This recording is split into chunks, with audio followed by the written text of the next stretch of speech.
We are back. So, welcome everybody. It is Thursday. Wouldn't be quite the same on a Thursday without a little bit of away day. So, welcome everybody. Big. I keep saying this every week, but it's another big. I feel like I'm going to say this every week, Chris. Big Honestly, game, yeah. it's another big game at the weekend, and you know, I don't feel like I've still got over that game on Saturday. Obviously, being there, knowing that we should have easily scored 4 goals and taken 3 points, but only taking a point away from Vicarage Road still sort of frustrates me now. Have you had time to sort of reflect on it? Are you still feeling the same as me, Chris? Yeah, do you know what, mate? It is disappointing that we didn't pick up the 3 points, and I think if we had Callum Wilson in the 11, I think we would have picked up the 3 points. So that is a big disappointment. I'm still trying to keep positive. Obviously, we had some positive news yesterday, didn't we? And I also look back to the game against Watford, and I did see plenty of positives there. I just hope we carry them into the Wolves game because, again, and I sound like I'm repeating myself from last week, this is definitely a fixture where you look and you think, yeah, this is where we need to pick up 3 points if we can. Again, though, I would begrudgingly, if people may disagree, but I would begrudgingly take a point tomorrow on Saturday. We need 3. There's no doubt we need 3. But away from home, if you're picking up points against your rivals, as I keep saying, I would take that. Obviously, a defeat would be a big smack in the gob, wouldn't it? But we'll have to see, mate. We'll have to see. You're right. And you know what? I have to say, I'm always kind of one of those fans where I'm looking at these type of games. Wolves, Molineux, we've not got a great record of winning there, but in recent years we haven't lost too many either. So I kind of in my mind it was like, yeah, take a point. But we're in that stage now where we've said we'll take a point in games, and we should have had 3, and we're now desperate. We're in a kind of state of desperation. 6 games in. 3 points on the board, it's not enough, and I kind of just hope that we're the panic that we're sort of feeling right now, that Bruce is feeling the same. But I'm inclined to believe that he probably isn't feeling that way because he's not really worried about his job, as we've been made to be aware of at the beginning of this week. So, look, it's going to be an interesting one. However, it wouldn't quite be an away days without the opposition view, and I'm delighted to say that we've been joined by a representative from Talking Wolves. We have Dave in the studio. I'm going to bring him in now. So, welcome, Dave. How are you? I'm good, guys. How are you? Really good, Good, mate. really good, mate. Well, Good. thanks. Thank you for coming in, joining the show. Pleasure. We're going to get into a little bit of Wolves now, but just before we get into the game and get into Wolves a little bit in a bit more detail, just I don't know if you want to talk to us a little bit about how you guys started it, or how you started it, sort of Talking Wolves, how it kind of came together, and how long it's been going. Yeah. So it's been going, I think, since 2018, early 2018. Basically, I've sort of been doing a lot of YouTube for a number of years now, really, and started putting out sort of match reviews, and they seem to be really, really well received. And then somebody messaged me, someone fairly well thought of in the Wolves community. He said, you know what, you should do like a Wolves page and maybe get other people that do similar content. So I decided to do it. Got a few people that I'd spoken to that have now turned out to be, my really close friends now. And it's done well ever since. Ideally, it was only ever going to be a YouTube channel, but it's almost turned into its own platform now. With rumors and everything, like the Twitter page does really, really well. And I think it's seen as one of the top Wolves pages out there, which is great, for something that was only ever going to be a little YouTube channel 3 years ago. But yeah, really enjoying it, still enjoy it every day. No, that's great. And you know what? It's I think this probably resonates a little bit with Chris as well. How he said that sort of you join the channel, and then you sort of you consider them sort of mates now, and how you get on really well with them. And instantly, that was kind of my thought with the boys from Loaded. There's 5 of us that came from a different channel, and NUFC Matters before. we've joined sort of Loaded Mag, and we've kind of just grown as we've gone along. We've not been going very long, a few months now, 4 or 5 months maybe, and the friendship and the sort of bond that we've built over that time is fantastic. So I completely understand that, Dave. And like you said, it's always interesting to hear how sort of opposition fans on their channels sort of like form. And Yeah. Together. So it's nice to hear that it's kind of like a similar way in which it happens. But no, really, really good stuff. But look, we're here for one thing and one thing only, and it's in our opinions on both sides of the coin, it's the biggest game of the weekend. So Newcastle are travelling to Molineux. It's going to be a very, very interesting game. I want to get your thoughts, Dave, early on. So you're currently 14th in the league. You've got 6 points on the board, 2 wins, if I'm right, against Southampton and Watford. Correct, yeah. How do you feel that your season is sort of developing so far at this sort of early stage? It's really strange. I know sort of Chris said before we went live about how he sort of expected us to maybe have picked up a few more points or been a little bit higher up the league. The first sort of, obviously a new manager coming in, there's always going to be that sort of transition period. Pre-season was okay. It wasn't as if we smashed everyone and everyone went into the season with full excitement, but at the same time it wasn't disastrous. But you looked at the calendar and the fixture schedule straight away. Our first 3 games were Leicester away, Spurs at home, United at home. It's a tough opening 3 fixtures. But in every single one of those games, and I don't think any fans can argue, Wolves were the better team in every single game. But we came out on the losing side in every game, which was really frustrating.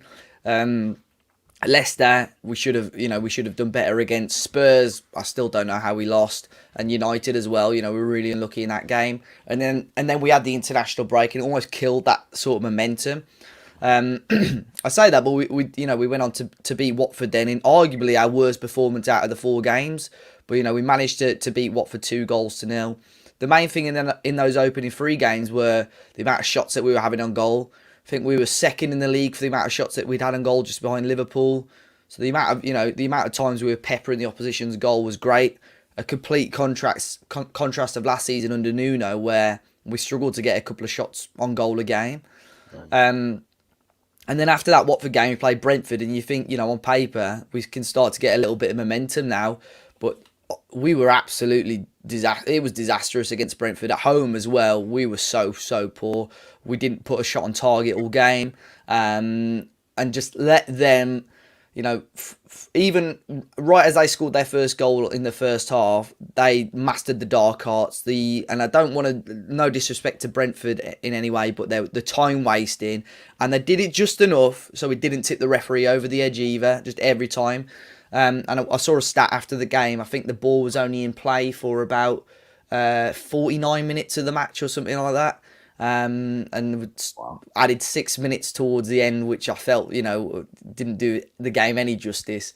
But fortunately, again, not a vintage performance, but we bounced back against Southampton on Saturday, got a 1-0 win. Jimenez finally scoring again. So, bar the Brentford game, I think, results are okay at the moment. But these are between now and, from the Watford game to the end of November, in my opinion, every game is winnable, and every team we face, we avoid any of the top 6 or 7 between now and the start of December. So we've got to be going at teams for the rest of that period, really.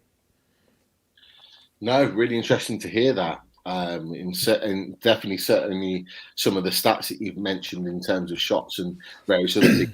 I've got to be honest, I'm a little bit more worried now going into some of those stats. Yeah, I am. But yeah, it's really interesting to hear sort of like your opinion of how your sort of your season's sort of started. But I'm just gonna just sidestep into something a little bit as well, because you mentioned him before, and with I don't think it's really been talked about too much, really.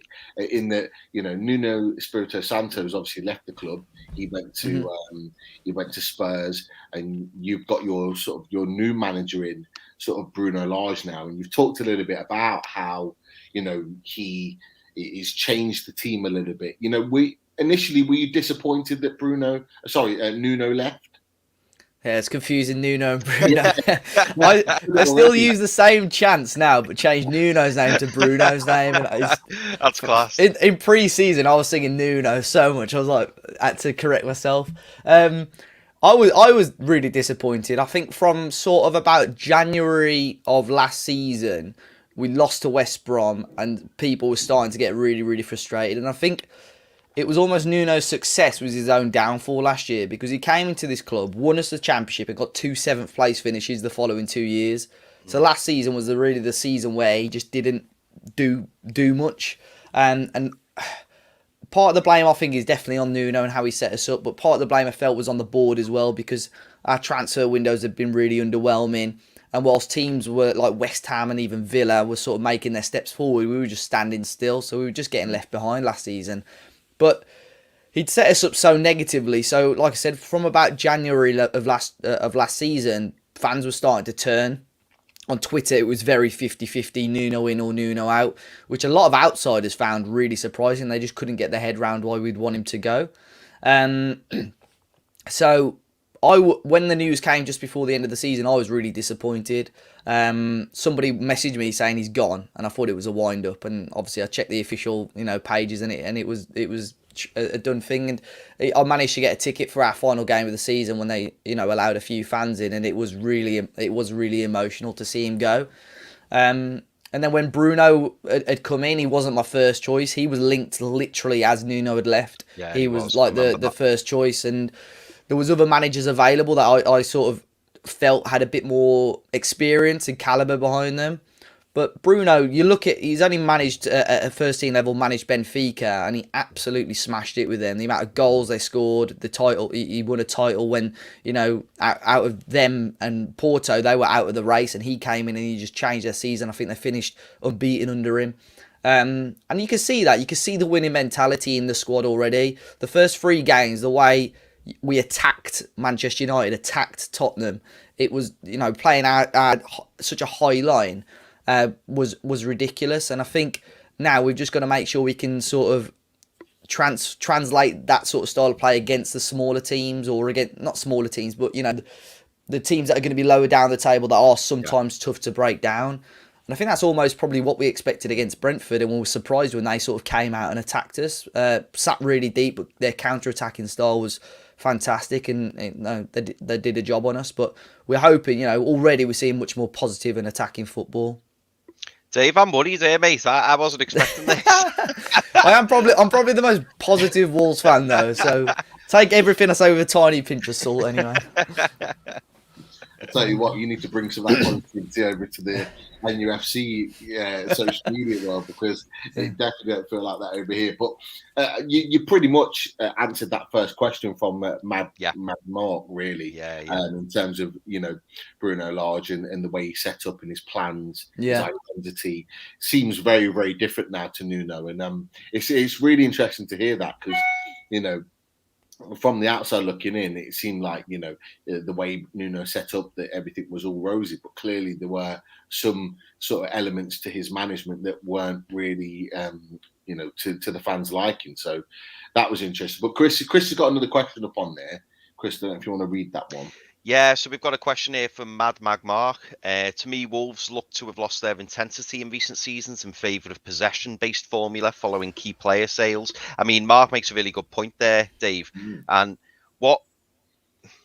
I was quite surprised when Jota went, but I did hear a lot of people saying that you had is it Neto or Neto? Yeah, saying that he was going to be an adequate replacement. Were you particularly disappointed to see Jota go, or were you confident that Neto was going to do the job? Yeah, it was a weird one with Jota, because towards basically it was quite a long timeline of events, and sort of what Mark said there, I suppose, is right in terms of intensity, because we came up from the Championship and had all that momentum, finished 7th in the Premier League and got Europa League football, which was phenomenal.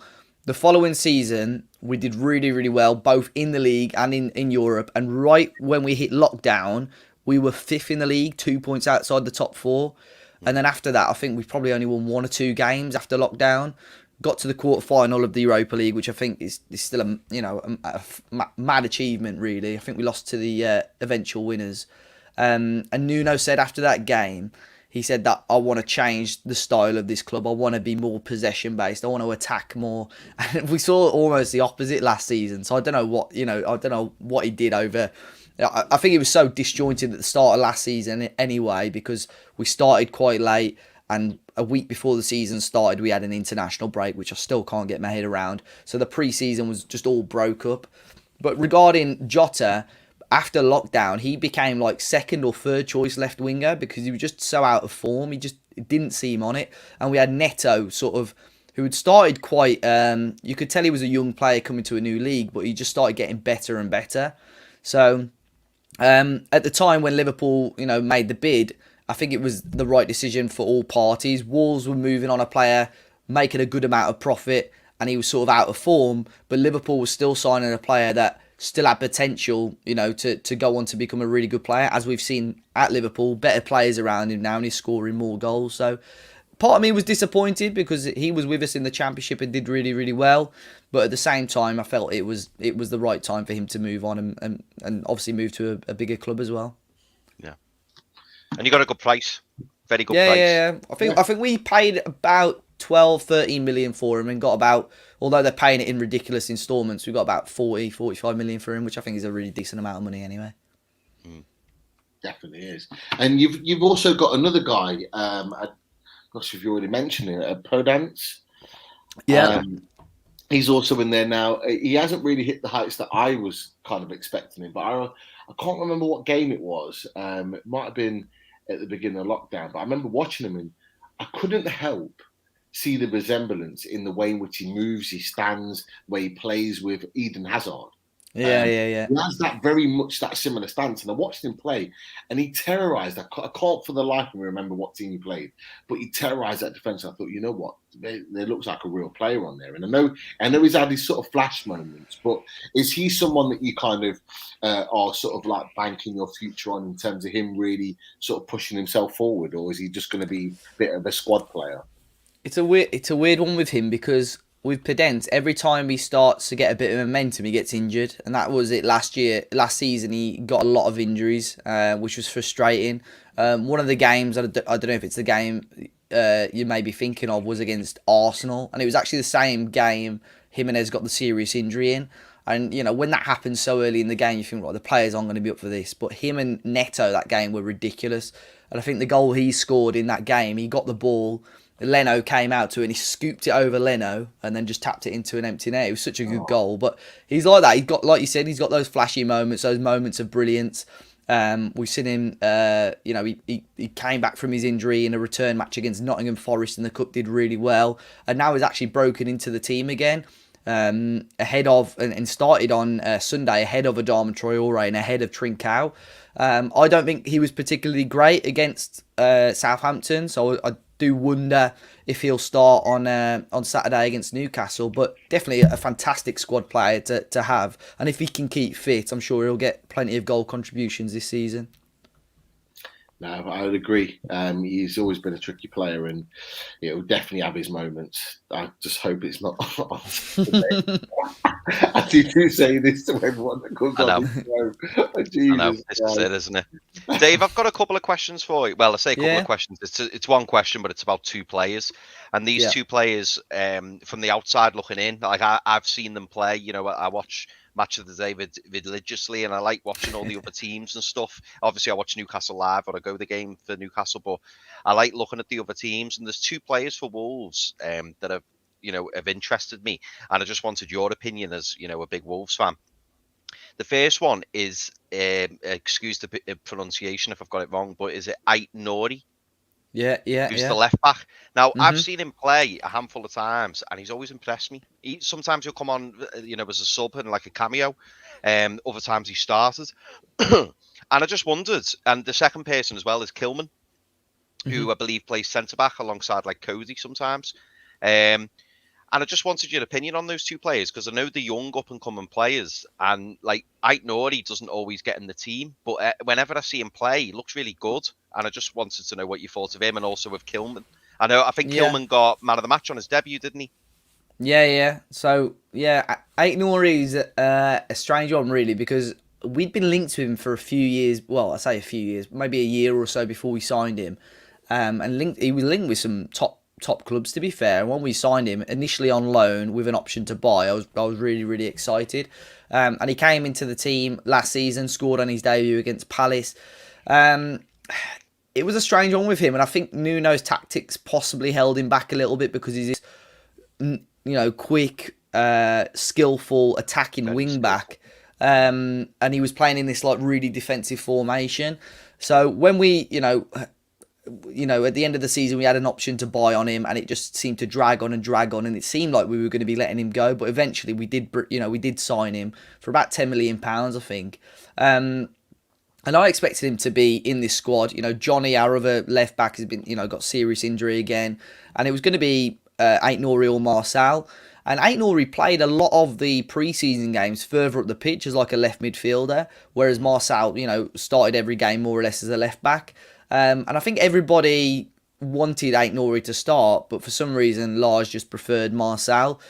Marçal's been very hit and miss this season. Ait Nouri played really well against Forest in the Cup and really well against Spurs in the Cup. But unfortunately against Spurs had to come off with a concussion injury. So with, I think, the new rules, he can't play for 7 days, so he couldn't play against Southampton. So part of me is hoping that he starts against Newcastle. I think, Marçal was poor on Sunday. So Ait Nouri, so Ait Nouri, I'm hoping he starts. But you are right, he's a really, really good player, and big potential. And Kilman as well was, it's taken him a long time to break into this squad, and Lars really likes him. He's actually won our Player of the Month, as of today. So yeah, he's a really good player, and still quite raw. He played, futsal at an international level for England. And you can sort of see that with his style of play, really tidy on the ball. Yeah. I think he's just got to add that little bit more physicality to his game, but he's so confident and comfortable on the ball normally. Yeah. And at the moment, he's probably out of our back three, the one that's probably, got his place pretty much undroppable at the moment. No, that's interesting, mate. We've had a few comments or a few questions coming in from the guests, so I'd like to share them with you. And obviously, this one will not surprise you, Dave. You know this question's coming. We talk about it all the time. So, question for the three of you lads: Traore and ASM are going to be likened to each other, but who's the better player? So we'll start with you, Dave. It's a hard question, really. It is a hard question. I always like to that. I back Traore more or less whenever anyone slates him on the comment section of our videos, where I always back him. I know that he has to improve his end product and start adding more assists and goals to his game, and I'm hoping he'll do that this season with Jimenez back. But ASM is very, very good, and I think he has more end product to his game. Maybe his injury record, maybe tips the balance slightly. I don't know, but it's such a tough question for me. It's a difficult one, isn't it? It is really difficult.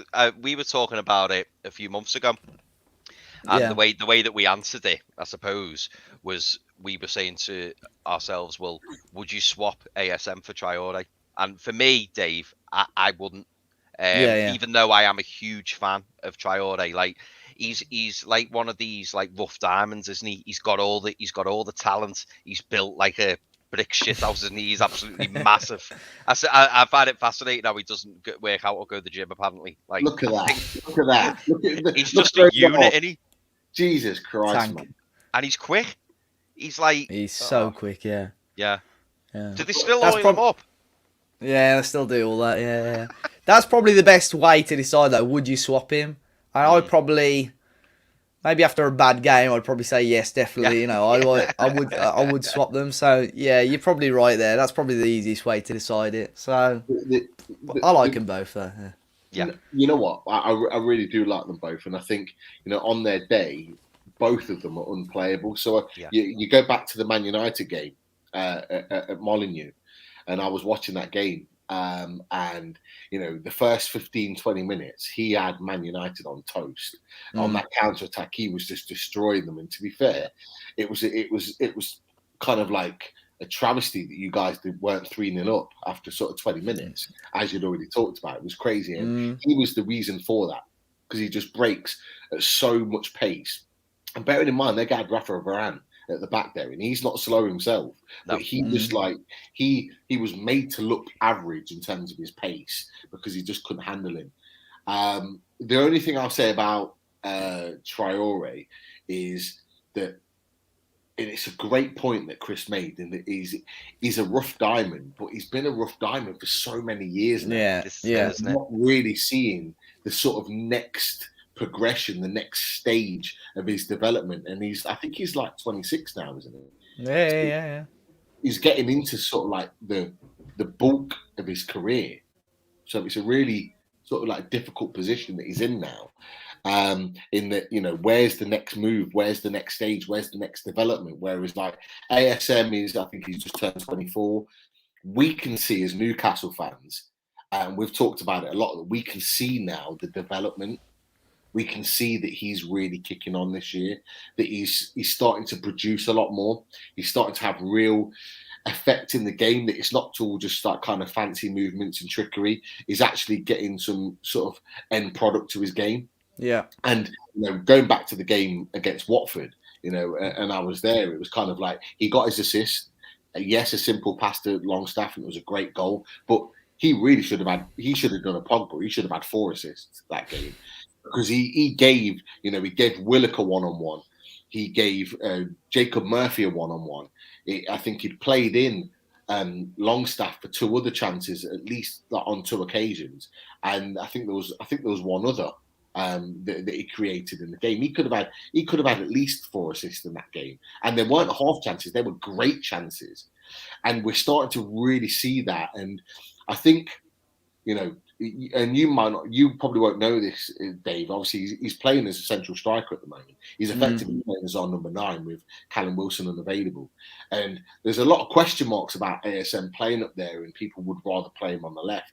I actually think his productivity on that as that number 9 has actually been better than he has been playing on the left, because I think it's giving him free roam to do what he wants. He can play up high and get the ball in behind and press high.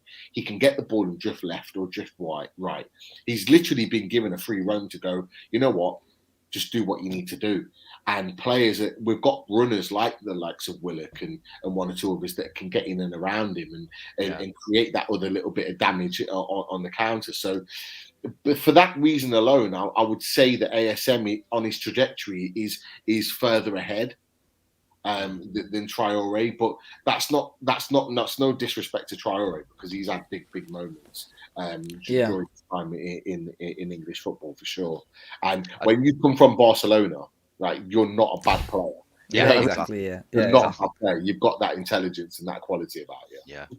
I was just going to say to Dave as well. Dave will not know this, but last season, Dave, we actually ran a match day live on the Wolves Fulham game, and obviously we don't normally do that, but because we needed Wolves to beat Fulham, we watched it, and when Traore last minute, we were just loving Traore. Then, like, it was it was just amazing, great finish, powerful finish. That was a good goal. That was, he needs to add that a little bit more. I think last season he was robbed of, sort of similar to what you were saying there about St. Maximin laying off these players and not scoring the goals. Last season without Jimenez, Adama, if you're a little bit more nerdy and look into the stats and the amount of expected assists or the passes leading to goal scoring opportunities, they're way up there. And already this season, they're way better than his numbers. We signed him when we got promoted. He wasn't great that season, but already this season, he's got more than he got in that season altogether. So he's growing and he's getting better as a player. but we just need to see more. We need to see his name on the score sheet a little bit more, and he has chances to do that. We just got to see him put the ball in the back of the net a bit more often. Talking of putting the ball in the back of the net, Dave, and I'm sure Pete. Sorry if I'm jumping in here, Pete. I know you're probably going to talk about it. It was. I've got to say, as a Newcastle fan, it was worrying to see Raul Jimenez break his dub last weekend.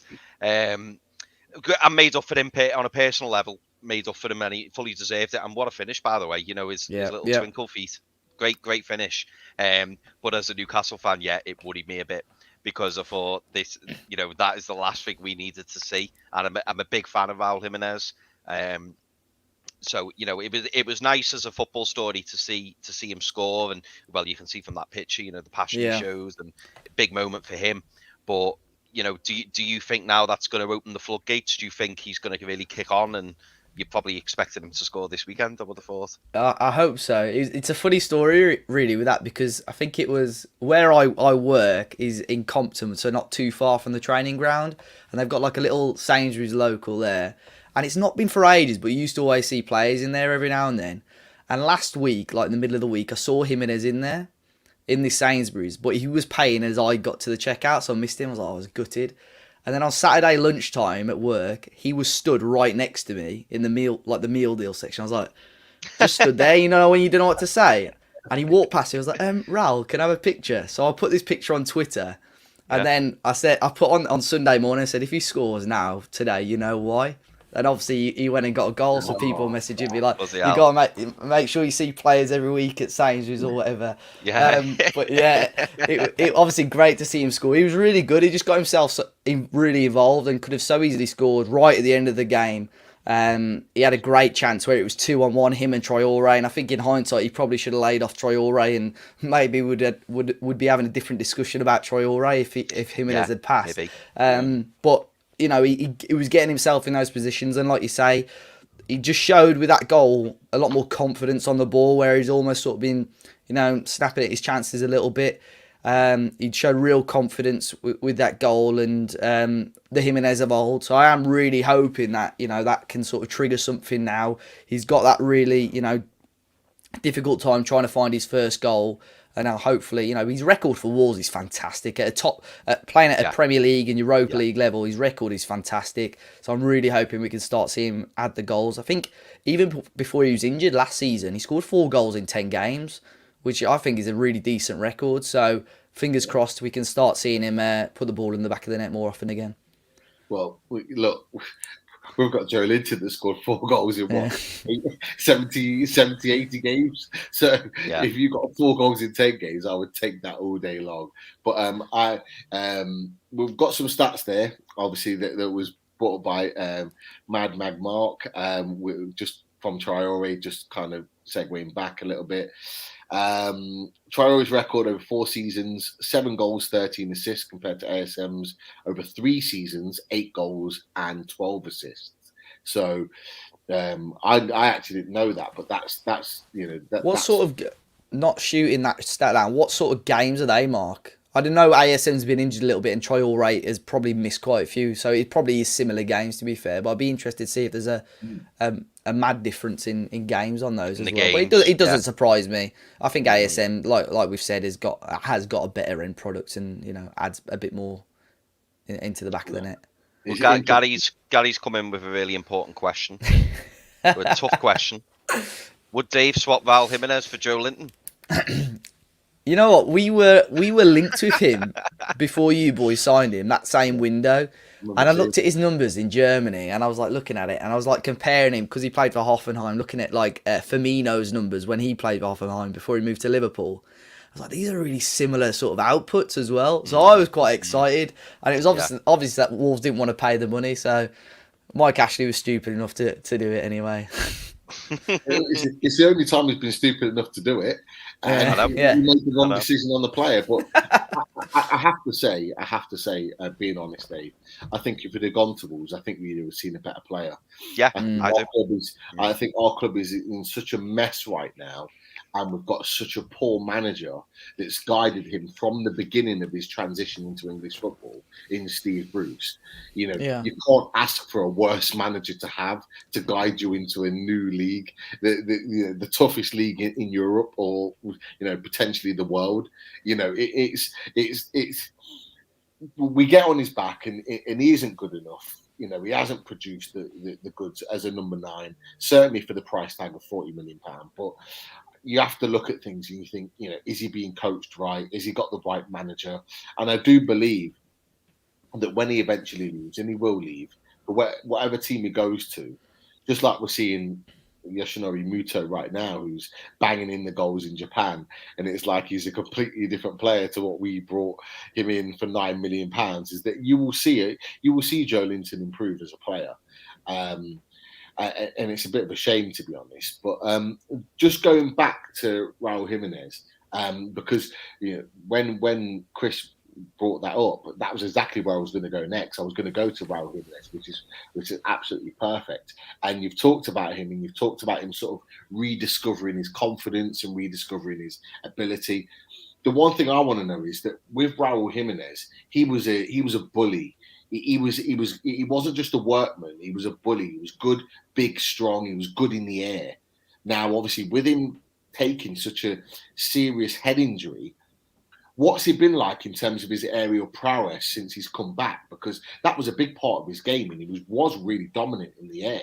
Like, I know he's wearing the sort of the head mask right now, and we saw that on the picture there. Have you, as fans, really looked at that closely? Is it something that you've noticed? Is he really going for the headers in the same way as he was before? Yeah, it's strange you say that, because I remember sort of over the summer there were a few goal compilations of his, and like every other goal was a header. It was ridiculous the amount of headers that he'd scored. I didn't realise the amount he scored with his head. And to be fair, the first friendly back, who did we play now?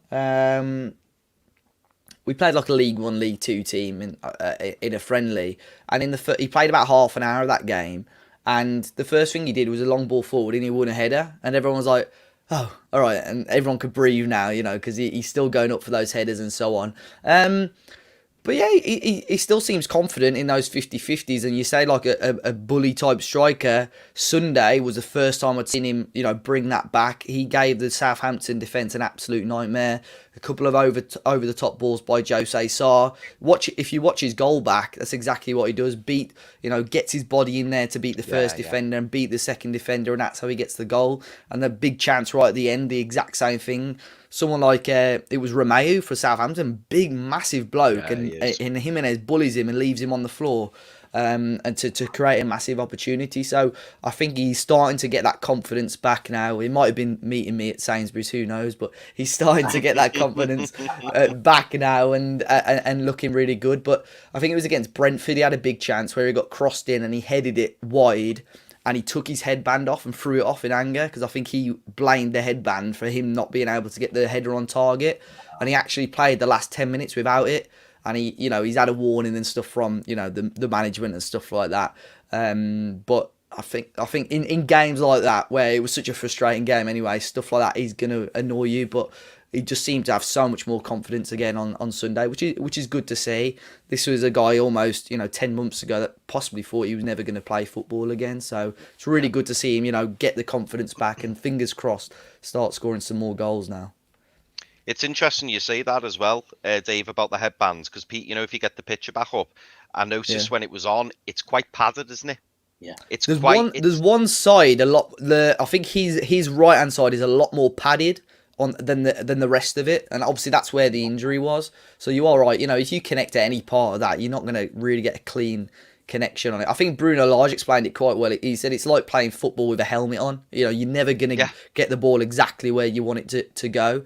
So I think that's that. He trains in it. He's going to have practiced heading with it on. But sometimes, for someone like him, who you said scores so many headers, It's probably frustrating when you think you're certainly going to score a goal, it ends up going wide because of something that's sort of out of your control. Ah, excellent. Just before we switch over to the Newcastle talk, and I want your opinion on who you think could be your danger men in terms of from a Newcastle perspective in a second. Who do you think are, let's say, the top 3 players in your team right now that could really hurt us on Saturday at the game at Molineux?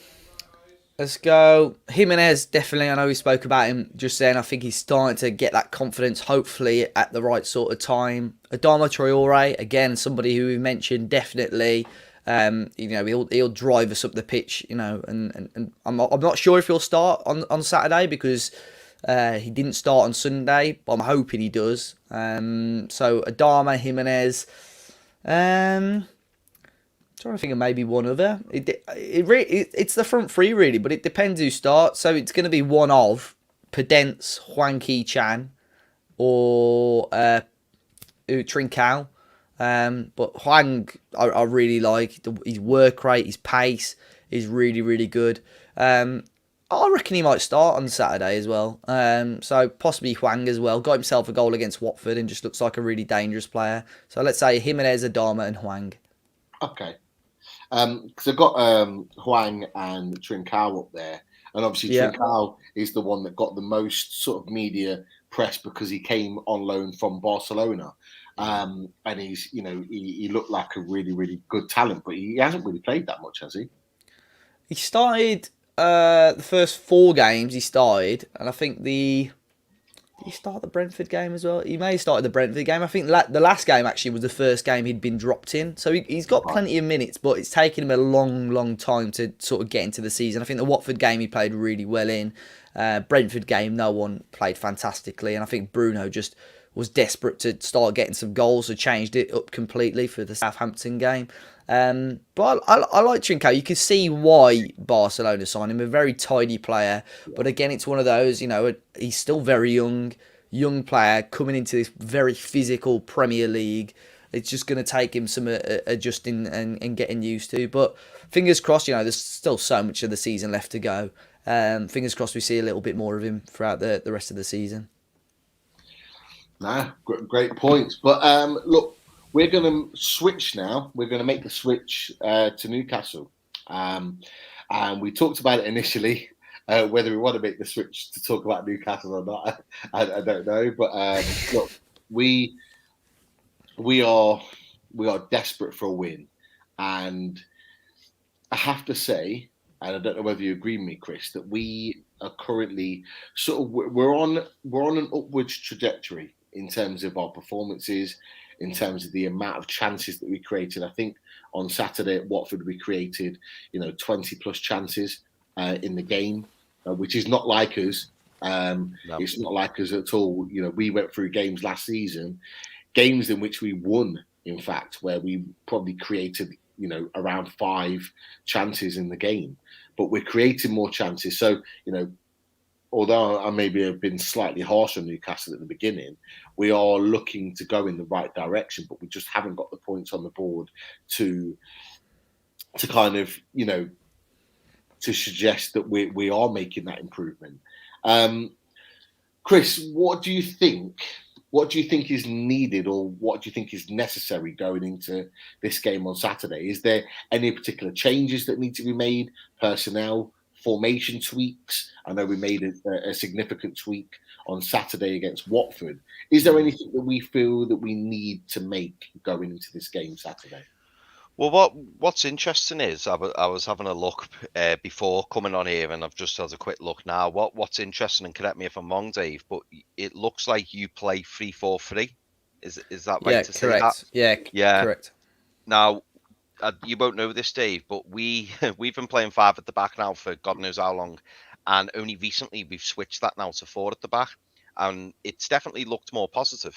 But now I'm thinking we're playing, against the likes of Raul Jimenez, and then obviously Adama Traore, possibly Neto, Trincao. That I wonder whether that will play into Graham Jones or Steve Bruce's thoughts for me, I just want to see that same intensity and that same effort that we've seen the last few games. Me and Pete went to Old Trafford, Dave, and we got beat 4-1. It was never a 4-1 game. There was some real good moments in there for us. And obviously, we've played Watford last week. And, as Pete said, we had 20 plus shots, which isn't like us. So for me, I'd like to see the same lineup. I'd like to see a bit of consistency. St. Maximin's on fire at the moment. Joe Willock's getting fitter every game. So I think he's going to be improving. I wouldn't touch the position of Sean Longstaff. I want to see him stay exactly where he is, keep doing what you're doing. I'd even keep the back four the same. I know we did touch on possibly bringing Jamal Lewis in for Matt Ritchie at left back, but I know we've not got a win so far this season, but we are playing much better, and I don't want to upset the balance. And we all know if you take out one or two players, it can change the whole dimension of the team. So for me, Pete, I want to see it staying the same, but I will be interested to see if we do go to 5 at the back, knowing that Wolves play with the 3 up top, because those 3 players up front could cause our centre-backs all kinds of trouble. It's a great point, and it's an interesting point that you made, certainly with regard to the back line, because at the moment, and what we had on Saturdays is Matt Ritchie, who is essentially a left winger, playing at left back. And we, me and my mate Lowell, who went to the game on Saturday, we were nervous when that sort of team news came out, because we know he was up against Ismail Assar, who is rapid and is in great form at the moment. However, I thought Matt Ritchie defended him really, really well at the back there. I think he was solid. Matt Ritchie didn't get forward very much. It wasn't the Matt Ritchie that we know and we love to get forward, get balls into the box. He wasn't that type of player, but he was defensively very, very solid, and we don't say that very often about him. And, looking at the game on Saturday, you're thinking, ideally you want someone like an athlete, and I talked about it before, in Jamal Lewis, who is someone that can get up and down, that is very fast, that is, someone that can defend a little bit better than Ritchie. But actually, I agree with you, Chris. I don't think I would change that because of how well Ritchie played. He did get a yellow card early on, and it was a worry, but actually, Ismail Assar, he didn't cause him any problems after that point. He did score, but wasn't from a set piece where Joe Willock was marking him, not Matt Ritchie. Yeah. So I think it's a great point. And I'd be inclined to keep with that team because of how well we played for long parts of the game. So I don't disagree with anything you said right there. But Dave, from your point of view, what do you make of Newcastle's start at the moment? Like, obviously, we're just above the relegation zone. We're on 3 points. We're still looking for our first win of the season. What do you make of Newcastle at the moment, just in general, let alone the start of the season? Yeah, I mean, I haven't been able to catch much of the games or highlights, if I'm completely honest, but sort of on the outside, sort of looking in. Obviously, I know you said the game against United, especially. I think they always had the upper hand in that game anyway, because it was Ronaldo's, homecoming. I think they were always going to get that momentum to try and get something, regardless of opponent. But I think you guys roughly this season conceding between 2 and 3 goals a game on average. But I suppose, you take the West Ham and United games out of it, it is much lower. I think for your frustration would be games like, the weekend against Watford, you come out of that disappointed that you didn't win. Southampton, you're probably disappointed you didn't get a win there. So there are games there that you've dropped points against what you would probably say, and I would say, are winnable games as well. But it's just stuff behind the scenes which I think are just holding Newcastle back, and I think everybody knows it. The management, upstairs, with the board as well. I don't think in Newcastle, no disrespect, are going to go anywhere and not going to start pushing the top half or top 6 or top 7 with the current hierarchy and current infrastructure at the club. And no. That's unfortunately, what it's like. And it's a shame because, I know I'm only fairly young, but I know Newcastle are a massive club. I know, the fan base is huge and deserve a hell of a lot better. So it's just strange at the moment how it's been run, and fingers crossed for you lot, the sooner a takeover happens, the better, really, I think. You can come on again, Dave. I love that. Yeah. I'll tell you what, that comment, like Chris has just said, that comment alone just means that you can come back anytime. And I'm sure the guys watching would agree. But you're not wrong. You're not wrong, and it's really, it's really, really interesting because you're not the only, opposition fan to have that opinion of the club. We are in an absolute mess right now. We are in an absolute mess, and we have been for the past 18 months with regards to Newcastle United and certainly our ownership. And I think that spiraled into what we currently have with our management team. I talked about it after the game at Watford, and I was really, really pleased with the way that we played. Disappointed that we didn't get the result in the 3 points, but I couldn't fault the players in their effort. I just couldn't, because they left it all out on the line. Yeah. And there has been times where we can question that with our team over the course of the last year. But when we've got the management team of the likes of Steve Bruce, and we've got Steve Agnew and Clements in there as well, I don't trust, and there's a reason why I've not put Graham Jones into that as well, in terms of the ones that I don't trust. But I don't trust that those guys can put together a team week in and week out that can be consistently good. And this was the thing, is that, we've had half decent performances. We played well in large spells at Old Trafford. We then, rolled that into a ball and snowballed that into a little bit of a better performance against Leeds, where we had more of the ball, more of the chances. You could argue that Leeds are such an open team that was the case. But we actually then took that into Watford and played really well there, but didn't get the points. And although I've seen 3 games where I've seen progress, I still, in my mind, don't trust Steve Bruce to be able to put a team together that can consistently play in that same way every week. Yeah. So I go into games, and I know Chris feels the same, in that we don't know what to expect from our team. We could come out there, and being honest, we could come out there and create a shed loads of chances within 2 or 3-0. Or we could equally go out there and concede a goal within 2 minutes. Yeah. And we just don't know. Well, we're turning up as fans, not knowing our identity, what our style of play, what we're going to expect from a team. We know roughly what the players are going to be, but we don't know how they're going to perform. And I think that's the biggest frustration for us at the moment. Yeah, I think I said on another preview, I said that, even with Bruce, with Benitez, obviously things behind the scenes weren't great, but you still had a manager there that had a pull for players as well. Like, players abroad or players even in England, Benitez would have been there and would have given them a reason to go to Newcastle. Whereas now with Bruce, who's going to, no disrespect to him, but who's going to want to play football under him? There'll be very little players. So I think that's just little things like that not many people think about, but still holding the club back in that regard, really. Yeah. I saw your transfer window was, you brought one player in who was already at the club on loan, but other than that, it was a pretty uneventful transfer window, to be fair, probably much to the frustration of the fans. And we've released a lot of players, Dave. A lot.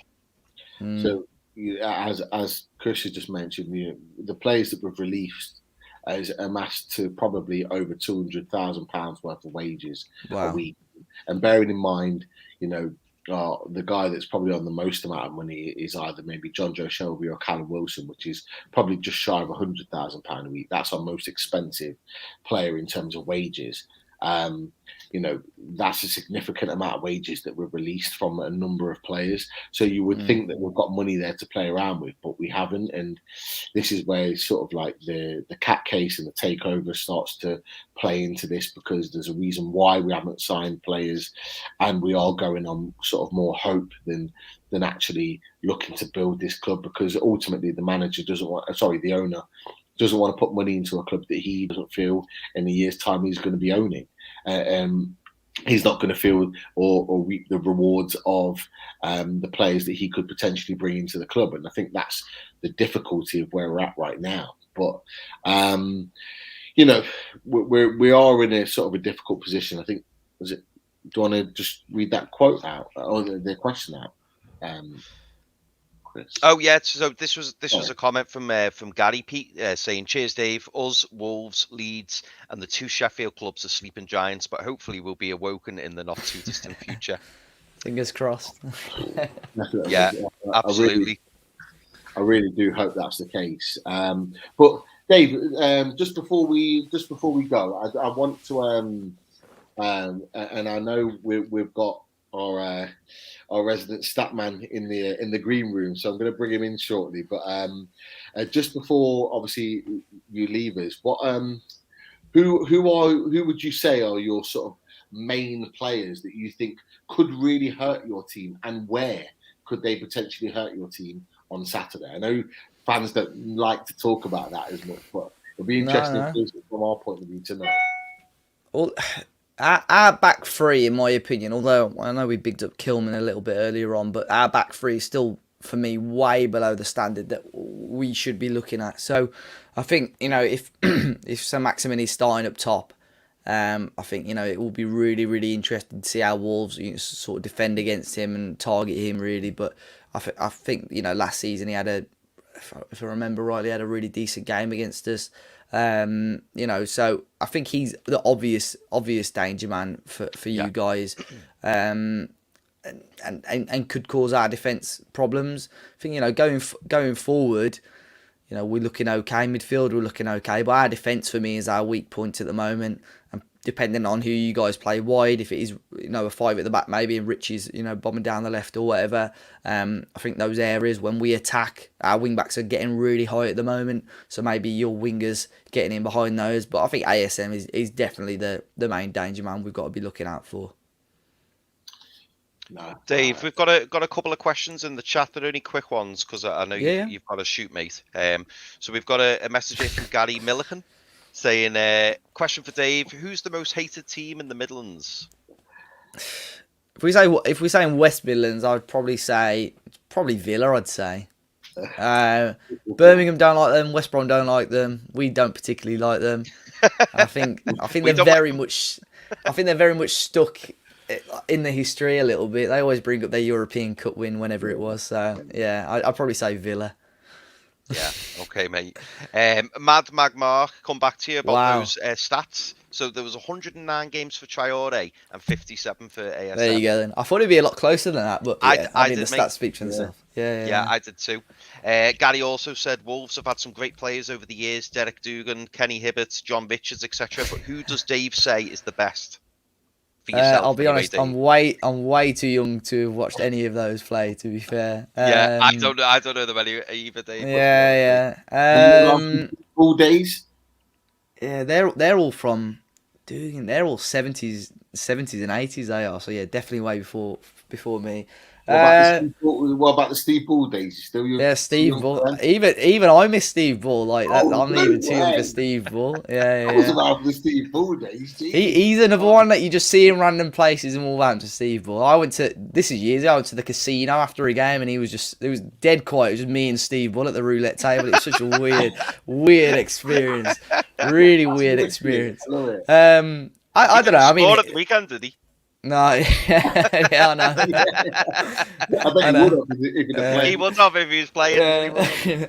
We need modern era, I would say, just because of his record. And there's also always a debate about Bull and Jimenez, believe it or not, whether if who was the better player. I mean, Bull's record is ridiculous. I think 306 goals for us, our all-time top goal scorer, which most clubs is a ridiculous record. And Matinho, people always say, is possibly one of the best players to wear a Wolves shirt. So maybe Matinho or Jimenez during my time as a fan anyway. James Douglas is asking, is there any news on Neto? So has Neto been injured or has he been... Yeah, he had quite a major injury towards the end of the last season. So he's still out. I think he damaged his kneecap. I can't remember the exact injury, but I think he should be back at the end of this year, I'd assume. So he's probably still out till about November time, but should be back December. Worst case scenario, January, I'd say. Yeah, we've had another question here from Mad Magmark. As an opposition fan looking in, Dave, do you have an opinion on the Newcastle takeover and the Premier League's handling of it? Now, obviously, yesterday, I don't know if you know, but the CAT hearing was broadcast live on the CAT Tribunal website, and I think, am I right, Pete, saying there was like 11,000 people watching it? Yeah, wow. So thousand. I don't know the official figure, but it was.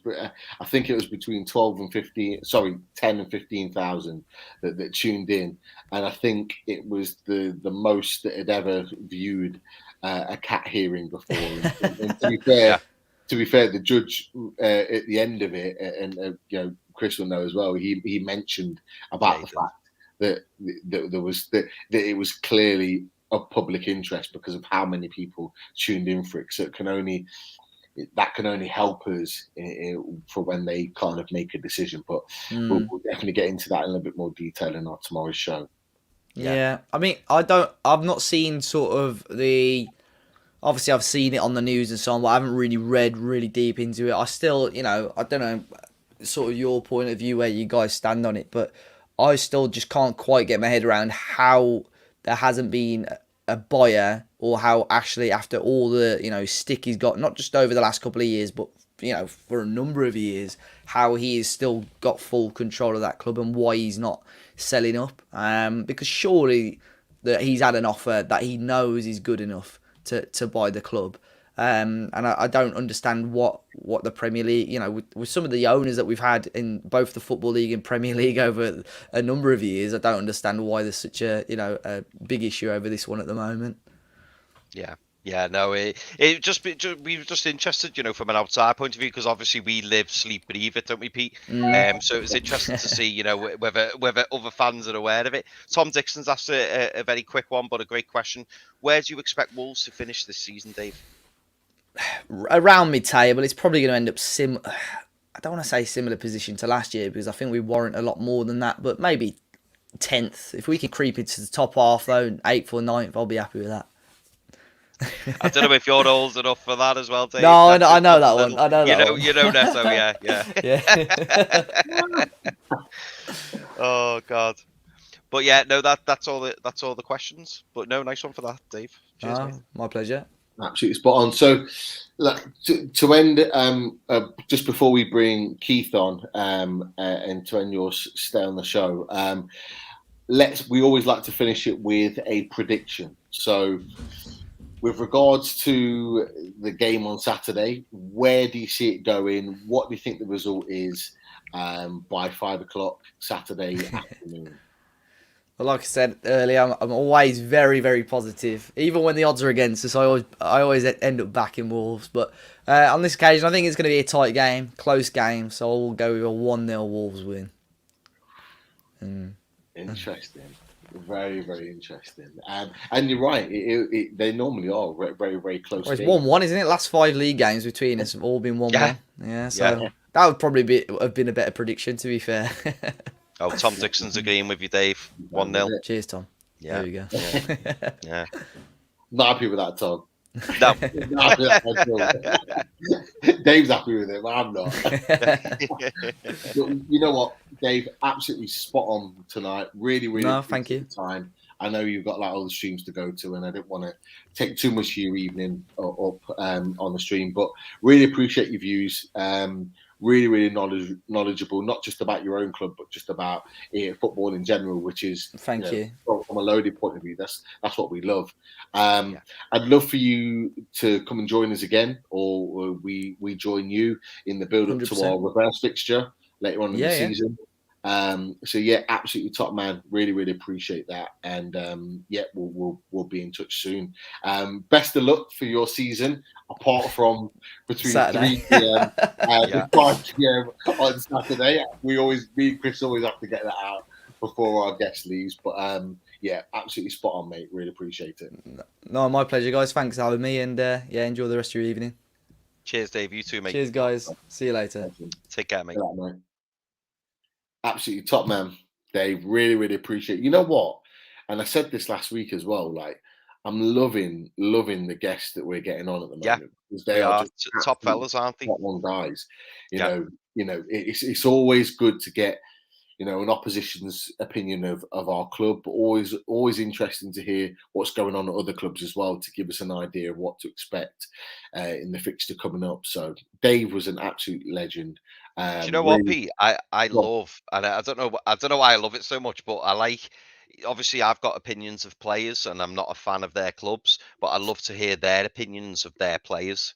Like it's Yeah. interesting. Like that Ait Nori, I've seen him loads of times, and I think, bloody hell, he's a decent player. Him, and then as soon as an opportunity comes to ask someone who's a Wolves fan, watches them every week, it's just interesting to see what they think about those players. It's like, I suppose there'll be other people who think that about Newcastle players. There'll be some fans who think, well, that Willock's really good, and then we give our opinion of Joe Willock because we watch him week in, week out. This is why we do away days. This is why we do it, because we don't just think about and focus on Newcastle's point of view. We want to try and get an opposition's point of view of their club and what they think about us in the build up to the game, so we can look out for certain things like this. So you're absolutely right, Chris. But look, to wrap up the show, it wouldn't be a show without a number of stats, and this guy in general is a top guy, and I know he's really, really gone out of his way to be on tonight. So I'm going to try and search for his intro music. Oh, mate, I was going to say, please don't tell me you've forgotten the intro. Like the intro, it makes my whole. I just love it. It has to be played. I just love it. It's just fucking brilliant. I love it. So we can't introduce him without playing it. So here it is.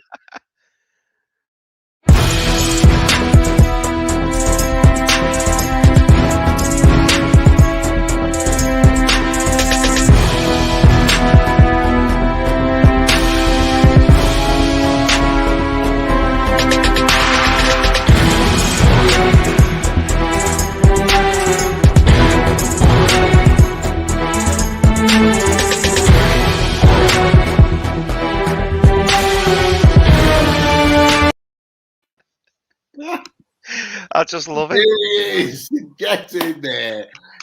Yes, Keith. Absolute pleasure to have you on. And you know what? As your intro was playing, it was kind of like I was thinking about it. It's really fitting with the James Bond film being released. Yeah, of course. It just makes perfect sense. Yeah, and it's getting released this weekend, isn't it? It's out today, I believe. Out today, bloody hell, Keith! I'm made up. You've been able to attend tonight, mate. Yeah, it's good to see you. Thank you for your kind words before and the build up there, Stephen, Chris, definitely. Absolutely spot on, mate. So, as we said, I mean, you caught the back end of Dave from Talking Wolves on the show. Fantastic guest, and he's gone for a 1-0 Wolves win, a very close 1-0 Wolves win. Now, I know from speaking to you previously that there are a number of interesting stats out there with regards to our history in terms of facing Wolves. So I don't know if you want to share one or two or maybe 3 or 4 stats with us. I think there's a few. Yeah. The question is this weekend, Newcastle make it 6 in a row? 6 1-1 draws in a row, that is, with Wolves, because the last 5 have went 1-1. Certainly in the league, we're not counting the Premier League Asia Cup here, but 5 in a row, 1-1 draws, and a lot of those that Newcastle have been leading as well. Newcastle have only won 2 of the last 10 against Wolves, so 6 of those were draws, 2 wins and 2 defeats. Newcastle's record against Wolves at Molineux, going back to 1990, is more or less the same. It's quite similar. It's 2 wins, 5 draws, and 3 defeats. But here's a spooky stat for you. Newcastle's last Premier League win at Molineux came 10 years ago on the 1st of October, 2011. Yeah. No. Keep that's class. Jonas Gutierrez got the goals. I remember it. I remember it. That game piece? Yeah, I do. No way. And the last win that Newcastle had at Molineux in any league football was in the Championship, Mitrovic, the winner 1-0. I was there. No way. I was there. No way. Mitro was on fire. Yeah. He knew nothing about it. I remember I was up in the gods because there was I don't know if they still do it in Molineux, but there was a really weird 2-tier system with regards to the away fans. There was you see it on the screen, on the TV, where the opposition fans are along the bottom row, the whole length of the pitch. so they're on that bit in the terms of the away end. But they have this little small section right in the top corner for away fans as well that you can't see on TV. And me and my mate Loa actually went to the Watford game. We were both up there in that corner. And it was really, really weird because we were just surrounded by nobody but Wolves fans. But the away fans were in that small section, and we just saw. I think the ball just bounced up off Mitro. Didn't know anything about it, and just kind of popped it in. And that was literally the only chance we had of the game. But yeah, I remember that. But yeah, wow, really interesting. Yeah, it's crazy. And I think, as rightly pointed out, that I mean, Wolves' record at Molineux, that although they had a couple of wins there in the last 10, they've only won one. The last win came in 1993, the promotion season. So it was 1-0, probably back in the days of Steve Bull that you were just reminiscing about there, you know. And managerial record, here's a one for you lads. I always like this in stats. Steve Bruce's managerial record versus Wolves. He's managed 23 games against Wolves. He's won 6, he's drawn 10, and he's lost 7. So again, it's sort of like around the 1 point margin a game. Yeah, it's looking like a draw, isn't it? He loves a draw. Brucey loves a draw, as well as a Brucey bonus. And Barcelona football, he loves a draw. But he has a good stat for you as well. Newcastle's most prolific striker against Wolves in recent seasons. Who is it? A recent player who's put the ball in the back of the net. Recent seasons. Yeah, last 2 seasons, the last 3 seasons. Maxi. Jamal Lascelles. Good one, Pete. Yeah. Oh, yeah, Jamal Lascelles, of course. 2 in the last four games he scored. So yeah. That is the danger man for Newcastle on Saturday. Oh, he probably won't even play. Yeah, he's not even fit. Oh, yeah. I remember he scored a couple of headers. I remember he scored a couple of headers against Wolves. There was a couple at home, I think. So yeah, he was my first thought. It wasn't any of the strikers. I was thinking if it's anyone, Maxi. I was thinking more Dwight Gale. Just whether yeah. But, do you know what? I'm calling it now, lads. I'm going to call it now, so you can quote me on this, right? I'm going to put a bet on Caden Clark to score because you've said about Lascelles with the headers, and he missed two good headers last week, didn't he? Caden Clark first goal. Caden Clark should have bagged last week. He missed an absolute gift of a header. And you know what? He does get the odd goal as well. Yeah, they do start the same way. I wouldn't put it past. And Dave's been saying about the defence, hasn't he? Bit shaky. Yeah. Why not? Connor Cody's in the England squad right now, but for me, with the way he's performed in the last 6 to 8 months, I don't think he deserves it. I think he's in there through sort of like continuity of being in the squad on a regular basis. I don't think it's on there through performances. So that is definitely an area that we can exploit, and even more so through set pieces. But Keith is 100% on a roll. He is. Anything else for us, Keith? Anything else in there? No, I was just when I was looking there, I was just a bit worried because this Wolves home form, it's a trend that goes into last season as well. The back end of last season, like I think the last win came in early May against Brighton at home, and they were getting turned over by the likes of Burnley at Molineux. So it's one of those bizarre things. You think of Wolves in the last few seasons as a really strong team, and you're looking at it now and thinking, where did it actually go wrong? Because they had 2 really good seasons, and then it sort of tapered off last year. But again, it's one of those where you just want this one out of the way because you want to get the international break, because the longer a winless streak goes on at home, eventually the team's going to break its duck, isn't it? Yeah, it's going to break it. Yeah, that's right. That's right. And what did you say the score was on the 1st of October 10 years ago? 10 years ago it was 2-1 to Newcastle. 2-1 Cleveland Clark. We'd like that again. We'd love anything like that again. Oh, too right we would, mate. Too right we would. But we've got enough really with just ASM, because of the predicted lineups. It looks like it's going to be ASM on his own again, isn't it? Yeah. You know what? I really hope that we do what we did against Watford and we go at Wolves, because if we sit back and allow them to get comfortable in the game, I think they've got players that are very comfortable on the ball in Jean Martino, Neves. Yeah. You've got Adama Traore that's got that pace in and behind. You've got Raul Jimenez that can link the play. But if we put pressure on them and we push them back, and like Dave said, that their defenders are not in the best form at the moment, in the best confidence, I think we could put a real sting in like the tail and cause a few problems.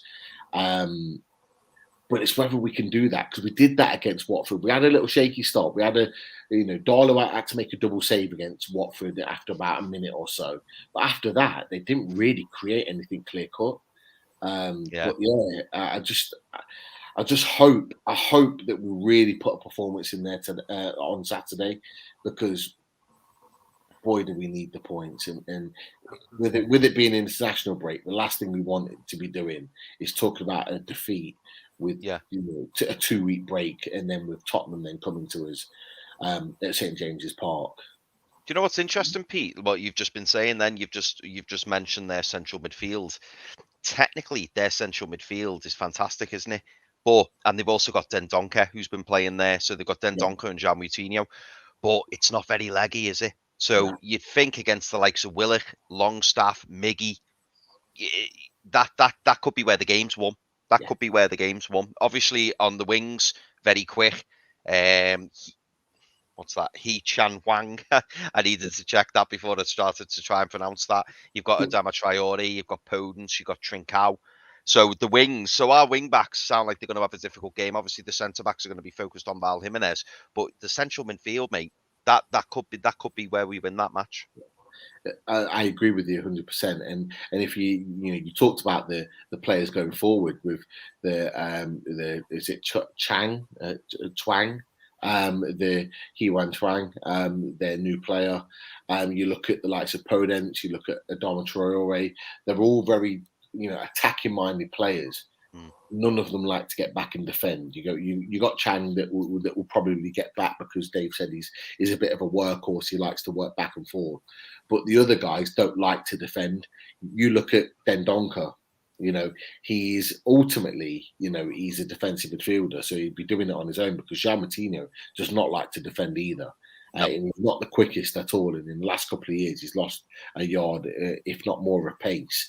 So those guys running in and behind them, if we've got Hayden there sitting and just saying, right, you've got the license to just push yourself forward. Yeah, go. We attack like we did. There's an opportunity there, but there has to be a level of belief. There's got to be a level of belief there. Wolves are a better team than Watford. They just are. They've got better players that can hurt us, but we've got to have the belief that and the will to want to win the game. Yeah, and I think if we do that, I think we can win it, because history's proved that the games are quite close. But in those games, if you look back to those games, we have been relatively defensive in those performances. But if we go out and attack them, we could cause that little bit of change. And Wolves by any means are not up and running yet, so we can hurt them. What do you think, Chris? Keith, sorry. I'm just wondering, and I'm just thinking of Newcastle's last two performances, and against Watford in particular, there was a lot to gain from that. I know they didn't win, and I know they let Watford back in the game, but defensively, I thought they were much improved. In terms of the chances they had, and really should have won it. Really should, that chance from Murphy, really. So there's a lot to gain from that. Do you think the last couple of games, do you think Newcastle are looking a bit more confident defensively, with Darlow coming back in? And do you think there's a bit more strength there? I'm a bit more pleased with how they went about the game, because I was worried going into that Watford game, and I would have taken that 1-1 if somebody had said beforehand you get the 1-1 out of it, you get the points, set them on the way. Yeah. Well, I was same as you, Keith. I would have took a point, pre-match, and arguably I still would, especially after speaking with Dave. Dave seemed really positive, really, confident about how Wolves have been playing. But equally, and we say this about Steve Bruce, don't we? We shouldn't focus too much on the opposition. We should be thinking about how we can hurt them. We've got to be brave on Saturday, and we've got to go to try and get those 3 points. And I think even if we weren't to get the 3 points, say we got a point or we lost, if you saw that we were attempting to try and win the game and we're trying our best as fans, really all we can ask for is that the players give the best.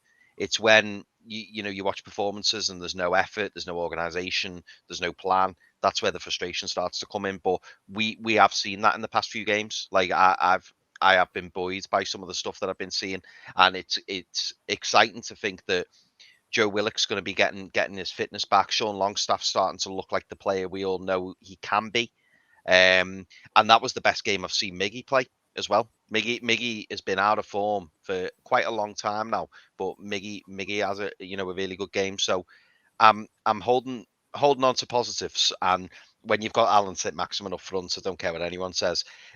I would struggle to name another player who a defender would say that they wouldn't want. I'd struggle to name another player that a defender would prefer not to play against than St-Maximin, if I've said that right. I don't think anybody would want Alan St-Maximin running at them. So when you've got a player with that talent and that capability, it always gives you half a chance. I agree. He's probably in the best form he's been at the club since he signed for us. He is fitter. He's lasted 90 minutes, so he's keeping defenders guessing for 90 minutes. I know for a fact that there'll be defenders out there that would have known after 60 minutes they would have thought that the game was going to be considerably easier. And we've always got a chance with him and the likes of Willock. Willock hasn't scored yet, and he's hungry for goals. He's going to be hungry to get on the end of things. Yeah. Sean Longstaff's got a taste for goals now on the edge of the box. Is that routine from corners and free kicks going to be something that we're going to use more often? There's a lot of positive questions out there to ask some of our, for some of our players, which is a nice surprise.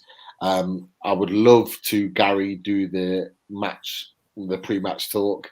I would do anything to be able to give that talk, because I'd want to say exactly what I'm saying right now to some of these individual players, to let them know that they are capable, that they are good enough, and they just need to go out and show that.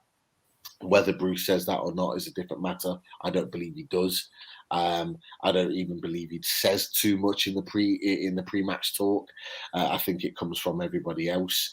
But that's obviously just my opinion. But look, we're on the road to finding that first win. It's just a case of when it will happen.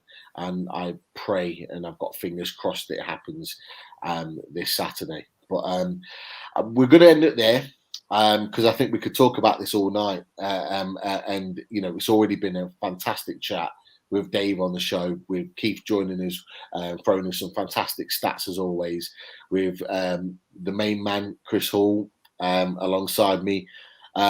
It's been a fantastic show again. Really, really enjoy talking previews to some of our games coming up. It really, really gives us a little bit of an insight into what we're expecting in the games on Saturday. Sorry, do we read that? Sorry, Pete. Gary, Geordie Sancaster said, Gary, no good Pete giving a team talk. It would make sense, and after lies to Bruce, they would be lost. Well, the first thing I would do, Geordie, is I'd be kicking Bruce out the room. Yeah. So he wouldn't have an input or a say. Just put the hand on his chest. Just go, out the way, Steve. Yeah. He wouldn't be having a say whatsoever in anything that I was going to be talking to. And I'm sure if it wasn't just me, if it was Keith or if it was Chris doing the team talk, they would do exactly the same. Is that Steve Bruce would be booted out the room, maybe even the stadium. Who knows? Look, it's going to be an intriguing game. I'm going to be watching it very, very closely. It is. It's not my birthday at the weekend, but I'm celebrating my birthday at the weekend. So I'm going to try with one eye open, watch the game as best I possibly can. I think it's going to be a little bit of a messy Saturday for me. You're going to have to get that brandy out, Pete. mate, it's going to be out from early doors. Look, it's empty right now. But on Saturday, there's not going to be many times it is going to be empty. I'm going to be honest with you. So I'm going to try and watch it as best I can. Gutted I can't go to the game, but there's reasons why. But look, guys, always a pleasure. Never, ever a chore to share it with you guys, with Keith, with Chris, and especially our opposition view, Dave. It's been a pleasure. Fingers crossed we get the 3 points. And when we discuss this in a little bit more detail next week, hopefully we've got 3 points in the bag going into the international break. But thank you all for the comments in the chat. Thank you all for tuning in, and we'll speak to you soon. And as always, we do love playing away. Take care, guys. Take care, everyone. Thanks.